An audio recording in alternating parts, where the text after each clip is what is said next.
Assalamualaikum warahmatullahi wabarakatuh. Masih kembali lagi dengan saya Ahmad Marzuki. Ingin menceritakan beberapa dari mereview buku lanjutan dari kemarin, yaitu buku Rekonstruksi Sejarah Al-Quran Karya Taufik dan Amal dan The History of the Quranic Text karya Profesor Al-Azami. Nah, saya menceritakan tentang sejarah Al-Quran sampai ke pewahyuan. Kemarin yang sudah dijelaskan minggu kemarin, sedikit membaca tentang faktor sejarah geopolitik di masa Arab pra-Islam. Sekarang saya akan melanjutkan periode Mekah. Nah, pada dasarnya ayat Al-Quran tertulis sejak awal perkembangan Islam, ya, dari pertama masa Rasulullah juga. Akibat kekejaman kafir Quraisy pada masa itu, timbullah permasalahan. Nah, ada sedikit cerita yang dikutip oleh Sayyidina Umar. Suatu hari Sayyidina Umar ke rumah Kanjeng Nabi, ingin menenteng menghunuskan pedang. Di dalam perjalanan, Umar bertemu dengan sahabat Nabi, yaitu Abu Nuaim. Waktu itu Nabi beserta sahabat-sahabat yang lainnya sedang berada kumpulan, kurang lebih ada 40 orang, termasuk salah satunya adalah Hamzah, ada Abu Bakar, dan ada Ali juga di sana. Karena tidak ikut ke Ethiopia ya, berhijrah, ada hijrah sana. Nah, Nuaim bertemu dengan Umar di sana. "Wahai Umar, kamu mau kemana?" kata Nuaim. Kemudian Umar menjawab, "Saya akan menantang Kanjeng Nabi." "Kenapa engkau menantang?" katanya. Karena Umar merasa bahwa Quraisy di daerah tersebut, di daerah Mekah, agama nenek moyangnya sudah dikuasai oleh Kanjeng Nabi. Nah, sudah menyebarkan agama Islam sedikit-sedikit ya. Umar marah gitu. Kemudian Nuaim jawab, "Kenapa engkau menguruskan itu? Urus saja keluargamu di rumah, ada masalah." Umar karena bertujuan untuk mengancam ya kepada Nabi Muhammad karena sangat membenci. Abu Nuaim berkata, "Di rumah kamu saudara ipar kamu ada masalahnya." "Masalah apa?" katanya. Kemudian Umar pun bertanya-tanya, "Ada masalah apa?" gitu. Langsung Umar pun pulang ke rumah cepat-cepatnya melihat adik iparnya, yaitu Khobba ya. Ternyata saudara Khobba itu sedang membaca Al-Quran, sepotong tulisan surat Toha. Nah, saat mereka dengar suara Umar, Khobba lari masuk ke kamar kecil ya. Sedangkan Fatimah mengambil kertas kulit yang bertuliskan Al-Quran dan diletakkan di bawah pahanya. Nah, Umar semakin marah, membara mendengar saudaranya masuk Islam. Keinginan membunuh orang sangat ya menjadi-jadi lah. Nah, masalah yang bisa kita ambil dari cerita ini yaitu bahwa berkaitan dengan kulit kertas yang bertuliskan Al-Quran. Menurut Ibnu Abbas, ayat-ayat yang diturunkan di Mekah terekam dalam bentuk-bentuk tulisan sejak dari sana ya. Abdullah bin Sa'ad bin Abi As-Sarh, seorang yang terlibat dalam penulisan Al-Quran sewaktu dalam periode ini, dituduh sebagai orang yang memasukkan ayat Al-Quran. Nah, padahal di mana dia menjelaskan, "Saya orang pertama yang menulis Bismillahirrahmanirrahim" gitu. Al-Qatani mencatat peristiwa ini, menyerahkan semua ayat yang diturunkan pada waktu sebelumnya ya, dasawarsa berarti 8 tahun ya kurang lebih. Ketika kembali ke Madinah, mengumpulkan semua anggota sukunya dan membacakan di depan mereka. Oke. Kita lanjut ke periode Madinahnya ya. Penulisan wahyu Nabi Muhammad pada periode Madinah sudah memiliki cukup banyak informasi, termasuk sejumlah nama kurang lebihnya 60 sahabat untuk membantu menuliskan Al-Quran, menerima wahyu ditulis. Wah, jadi Rasulullah itu kayak punya sekretaris. Dengan mengutip sumber-sumber tradisional, Ahmad von Denver mengemukakan sejumlah nama sahabat yang memiliki catatan wahyu, seperti Ibnu Mas'ud, Ubay bin Ka'ab, Ali bin Abi Thalib, Ibnu Abbas, Abu Musa al-Asy'ari, Hafsah, dan lain-lain.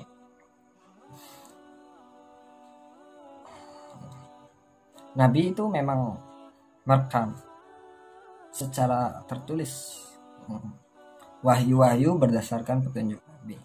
Namun penyempurnaannya, sebagian besar naskah tersebut baru dilakukan setelah wafat Nabi. Pada zaman pengumpulan itu Abu Bakar, ya, sudah zaman Abu Bakar. Dalam sejumlah riwayat, nama Ali bin Abi Thalib sebagai pengumpulan pertama Al-Quran pada masa Nabi berdasarkan perintah Nabi sendiri. Sekalipun berbagai riwayat tentang naskah Al-Quran yang dikumpulkan Ali menyebutkan bahwa surat-surat di dalamnya disusun secara kronologis, dan sekalipun terdapat riwayat yang melaporkan bahwa ia pernah mengajarkan surat Al-Khol dan surat Al-Hafidz, nah namanya waktu itu ya, sebagai bagian Al-Quran yang diterimanya dari Rasulullah Shallallahu Alaihi Wasallam. Al-Yaqubi mengungkapkan suatu arrangement surat-surat dalam Mushaf Ali yang sangat berbeda darinya, yakni tidak kronologis dan tidak memasukkan surat Al-Khol dan surat Al-Haf ke dalamnya. Nah, arrangement surat-surat ini hingga taraf tertentu juga agak berbeda dari susunan surat dalam Mushaf Utsmani, ya, sangat beda. Dalam aransemen tersebut, surat Al-Quran dikelompokkan ke dalam 7 dari ke-7 surat panjang, surat Al-Baqarah sampai Al-Anfal berarti ya, dan disebut dengan nama surat itu. Ke-7 bagian Mushaf Ali itu adalah sebagai berikut, ya. Adalah banyak di buku di halaman 158 dan 159. Kalian bisa baca sendiri atau melihat PDF juga ada di saya lah, bisa. Nah, kemudian cara lain selain mendengarkan sambil menyimak gitu ditulis, Rasulullah pun mendiktikan. Saat wahyu turun, Nabi Muhammad secara rutin memanggil para penulis, para sekretaris yang ditugaskan agar mencatat ayat itu. Salah satunya Zaid bin Sabit menceritakan sebagai ganti. Nah, ganti atau mewakili. Nabi Muhammad suatu saat memanggil Zaid bin Sabit, membawa tinta dan alat tulis, kemudian mendiktekannya kepada Amr bin Maktum al-Am. Duduk menanyakan kepada Nabi Muhammad, bagaimana tentang saya? Karena saya sebagai orang yang buta. Kemudian turun ayat, ghair ulid doror, bagi orang-orang yang buta. Nah, dan kemudian tampaknya tak ada bukti. Pengecekan ulang setelah mendiktekan. Saat tugas penulisan selesai, Zaid membaca ulang di depan Nabi Muhammad agar yakin tak ada yang disisipkan kata lain yang masuk ke dalam teks. Jadi ya emang seperti itulah didengar langsung oleh Nabi Muhammad SAW. Nah, kemudian tradisi penulisan Al-Quran.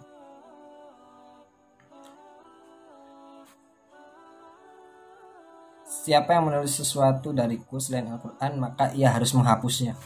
Harus menghapusnya.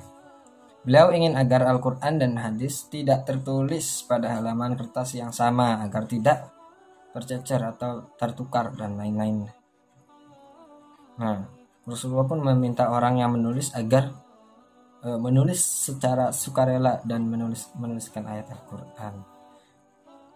Pada teorinya, yang paling populer kalangan ortodoksi Islam tentang pengumpulan pertama Al-Quran secara tertulis adalah bahwa upaya semacam ini resmi dilakukan pada masa Khalifah Abu Bakar, ya, resmi pada Abu Bakar, yaitu yang terkenal itu Zaid bin Sabit, ya.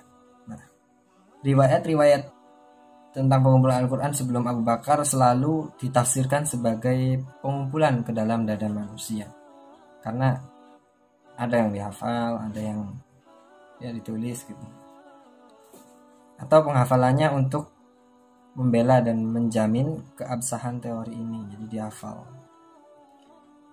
Dari Zaid bin Sabit berkata, Abu Bakar memberitahukan kepadaku tentang orang yang gugur dalam pertempuran Yamamah ya. Sementara Umar berada di sisinya. Abu Bakar berkata, Umar telah datang kepadaku menceritakan bahwa peperangan Yamamah telah mengakibatkan gugurnya banyak penghafal Qurra, dan Umar khawatir akan berguguran pula para penghafal sehingga mengakibatkan banyak bagian ayat Al-Quran yang hilang karena banyak penghafal yang hilang. Umar minta agar memerintahkan untuk mengumpulkan Al-Quran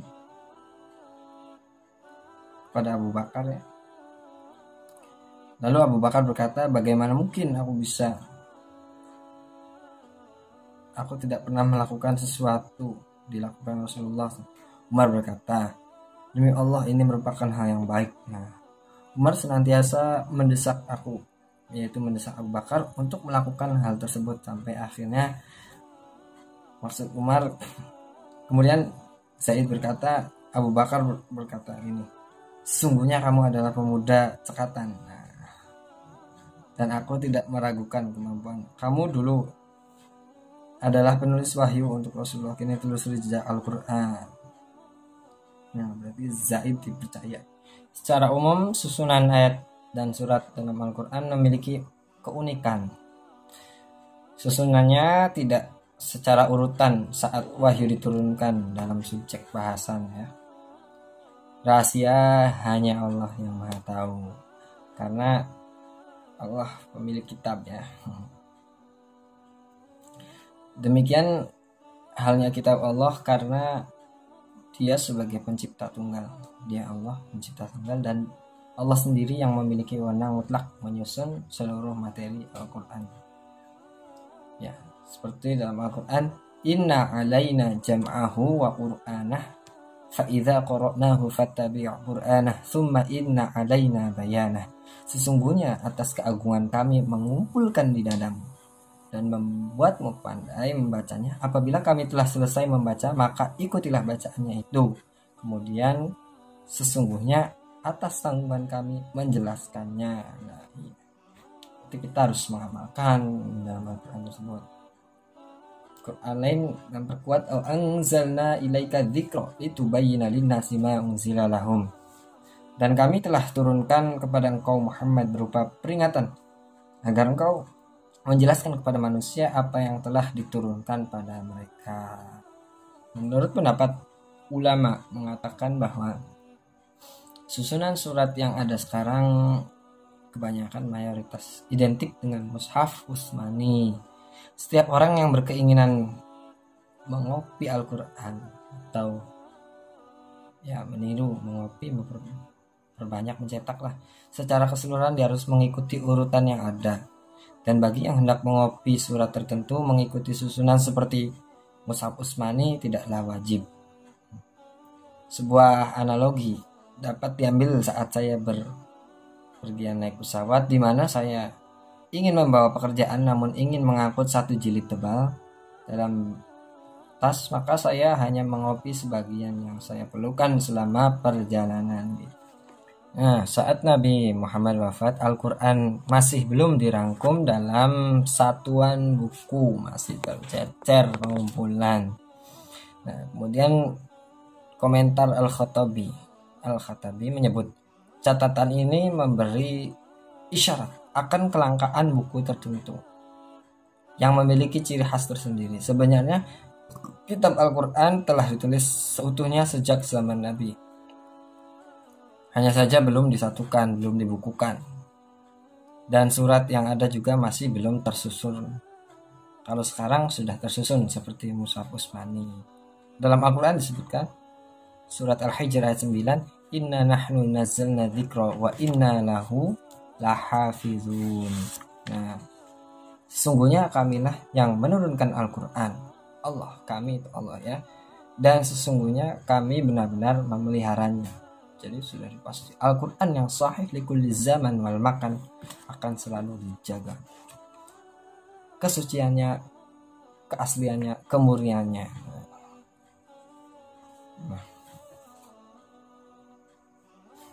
Nah, oke. Intinya pengabdian Abu Bakar sendiri terhadap Al-Quran sangat mengagumkan. Abu Bakar sangat memperhatikan instruksi tentang dua saksi untuk membangun otentisitas dan mempraktikkan peraturan dalam kompilasi Al-Quran itu sendiri. Hasilnya, walaupun ditulis di atas kertas yang tidak sempurna dan berbeda ukuran, ini telah menunjukkan keikhlasan dan usaha semampu mungkin untuk memelihara Al-Quran sebagai kalamullah. Kemenangan yang berarti melebihi batas pasir Arab mendorong kemajuan pendidikan Islam sampai ke Palestina dan Suriah.